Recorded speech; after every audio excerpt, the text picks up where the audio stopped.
All right, family. We black again with the general. You already know what time it is. Had a little hiccup, but ain't gonna be no more hiccups. They trying to stop the general from dropping this content, but it ain't gonna. You can't stop me. You can't stop me, family. We're talking about blacks who spent over 40 years incarcerated before being exonerated. Okay, yeah, 40 years, and not just 40 years, because we got sisters that did, time. You know, we got sisters that did time too. You got Sister Mary Virginia Jones of California, did 32 years, was exonerated. Joyce Watkins in Tennessee, 27 years, exonerated. Okay, exonerated. Wait a minute. You got a sister, Gloria Killian, California, 16 years, exonerated. Christine Bunch, Indiana, 16 years, exonerated. You see, so yeah, so even when we start, when we discuss, we talking about the sisters, we talking about the brothers, we talking about even the youth. This is crazy, man. No, and it says over 70% of female exonerees were convicted of crimes that never actually occurred, such as accidental fire, sudden infant death, syndrome, SIDS, or fabricated assault. No crime took place. So they just made up a damn crime. They made up a damn crime, man. It wasn't even no crime that had took place. This is the criminal justice system. This is the criminal justice system. So I wanted to make sure I show that even the sisters are being, they just make up a goddamn crime. No crime actually even occurred. It could be something, simple as the goddamn the electrical system catching on fire. They saying you deliberately torch the house, shit like that, and so but we starting here with the brother. We talking about 45 years over. You talking about brother Ricky Webb. Wait a minute. Well, Glenn Simmons was at the top. That did damn near 50 years, 48 years, 1 month, 17 days in prison before being cleared. I mean, and that's a long time, man, not to give up hope, man. That man, that's a long time not to give up hope. 48 years. Then you got brother Ricky Webb, 45 years, 11 months in Tennessee, exonerated in 2024. That's right, after fighting a life sentence since 1978, locking black men up, locking black women up, locking up children, black children, false witnesses, lying police, lying judges, lying prosecutors. You see, that's right, racist to the core. Still going on to today. Matter of fact, for a lot of people say, "Oh, that was such a no." Let me do this for you. Let me do this for you, so we can show you that it's still going on even to this day. In 2024, out of the total exonerations in 2024, there was 147 exonerations in 2024. 87%. Well, not 80s. 87 out of the 147. That's nearly 60% were black. That's right. 87 out of 147 of exonerees in 2024 was black. Over close to 60%. In 2025, it was 61%. Out of 97 total exonerations in the United States in 2025, 59 of them were black. 61%. So if you add up both years, in both years, black people combined for of 78% of exonerees across the country. Almost 80% of the exoneree. You throwing false charges on our people, lying police, lying judges, lying witnesses, lying juries. You see, false allegations, knowing the truth. Many times they go in there and they got a whole nother witness. I mean, a whole nother suspect that they keep silent because they white. Some of them was white, you know, and they just went on ahead and locked up an innocent person. This is so fucking, this is ridiculous. This is fucking ridiculous. So what does it say? What is the primary drivers for, where you have to exonerate so many people? Man, I'll be ready to come out there, motherfucker. You will make a motherfucker want to blow some shit up. Straight up. You done fucking took 50 years of my life. You make a motherfucker want to blow some shit up, man, for real. Black individuals cleared in these cohorts, lost an average of roughly 13.5 to 14.2 years of their lives to wrongful imprisonment before being freed. So on the average, all these years, on average, 13.5 to 14.2 years before being exonerated. I mean, you're going to spend damn near a decade and a half in prison before being exonerated. Some spending almost close to 50 years. Yeah, almost close to 50 years. Okay? Almost close to 50 years. Ricky Ware, we went over there. I'm going to go over it again. I'm not going to stop. 50 years, 11 months. Exonerated in 2024 after fighting a life sentence since 1978. Okay. Richard Phillips, 45 years, 2 months in Michigan, cleared in 2017 after a co-defendant revealed he was not involved. Isaiah Andrews, 45 years, 11 months in Ohio, exonerated in 2020 after withheld police reports identified a different suspect.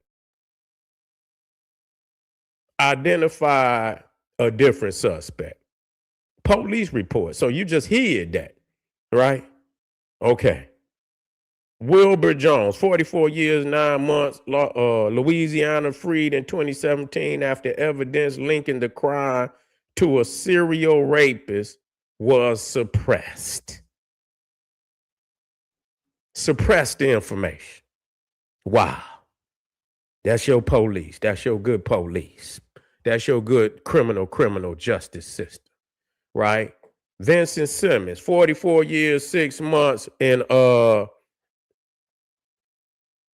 Louisiana, cleared in 2022 following a 44-year fight against a 100-year sentence.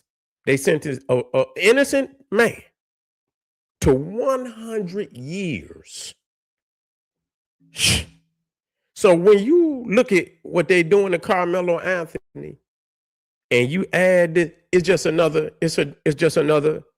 It's just another nigga with another sentence. You know what I'm saying? And now we got an appeal team that's gonna go in there and very well show the same flawed, and I ain't gonna even say flawed. When you do the shit on purpose, it's not a flaw. This is a purposely corrupt system. Purposely corrupt. Willie Williams, 44 years, 4 months in Florida. You see, exonerated in 2020 following a 1976 conviction based on flawed testimony. You see, on flawed, Ronnie Long, 43 years, 10 months, North Carolina, freed in 2020 after proof of suppressed evidence was revealed. Proof of suppressed evidence was revealed. Kevin Strickland, 42 years, 6 months. I believe this was MO. I don't know if that's Missouri. I don't know if that is exonerated in 2021 after the primary witness recanted her testimony. And lastly, Hubert Myers and Clifford Williams Jr., 42 years, 6 months in Florida, both exonerated in 2019 after evidence contradicted the original witness testimony. Okay? Yeah, this is wild. This is really wild, man.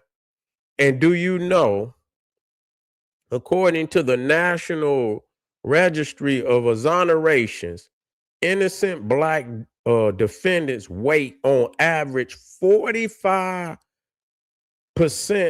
longer for exonerations than white defendants. This disparity is driven by more severe initial sentence, higher rates of official misconduct, and greater difficulty in overturning convictions in local courts. So this just show you, man, what our peoples is up against in this wicked system. What our peoples is up against in this wicked system. We want to always remember, man, the family who have spent all this time in jail, man, but still had will, man, to be free. That just, this shit is, this is the plantation for real, motherfucker. Spending that much time in jail, but still got the will to be free. My heart go out to these brothers and sisters, man, to be locked up and for by lies and deceitful, diabolical, no good, wicked polices and false charges, judges, prosecutors, yeah, defense lawyers is in on it, witnesses is in on it, fake juries and shit. This is all documented for what it's worth. This is not fabricated. This is the actual fact of what's been going on with our people for years and years and still happening. So when people say, "Oh, that no," in 2024, it shows that it's the same. And what's crazy, out of all the exonerations since 1989, 53 of all exonerations are black exonerations. 53% since 89 to today. 7.5 times more likely to be convicted of murder, 12 times more likely to be convicted of drug crimes than innocent white individuals. So whoa. This shit is more than mind-boggling. What's going on here is more than mind-boggling. I'm gonna tell you, when we start talking about states with the most exonerees. Wait a minute, let me get this shit in here. I had that up there too.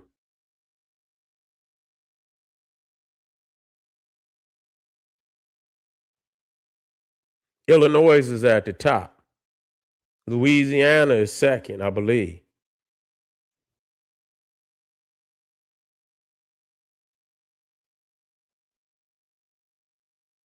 That's crazy. The Cook County driver. Listen to this shit. Cook County. We're talking about Chicago. The vast majority of Illinois exonerations occur in Cook County, Chicago. Listen, which is widely considered the wrongful conviction capital of the country.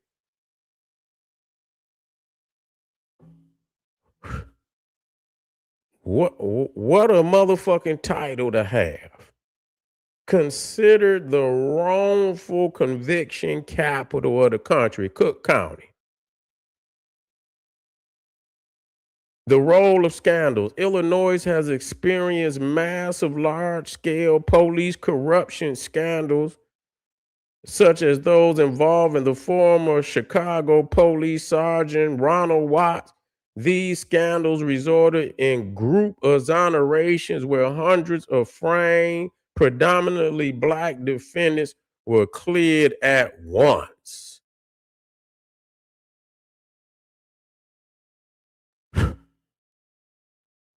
The per capita leader, Louisiana, highest concentration. While Illinois leads in total numbers, Louisiana features the highest per capita rate of wrongful convictions. Illinois, wait a minute, Orleans Parish disparity. Orleans Parish, New Orleans maintains the highest per capita exoneration rate of any county in America. These wrongful convictions have disproportionately targeted Black residents who face longer wrongful prison terms before being cleared. Boy, shit, y'all better wake the fuck up out there, man. Man, it's time for revolution, man. Ain't no other motherfucking way to get outside of this shit. This shit is unbelievable, man. What we going through, man. And people don't, and people should know this. I'm almost definitely be trumping this goddamn information. Yeah, yeah. We most definitely. That's right. Yeah. Everybody out here that's on probably some Neanderthals in there too. But I appreciate y'all coming out here getting this information. We not done, family. We're gonna be banging. We're gonna be banging for a minute. So if you're out there anywhere and you feel like hanging out with the general, make sure you click that Patreon link. Support the general, man, as we continue to put out these heavy facts explaining the situation that our peoples is in and what we gonna have to do to get out of it. I'll see y'all in a minute, family. Black power.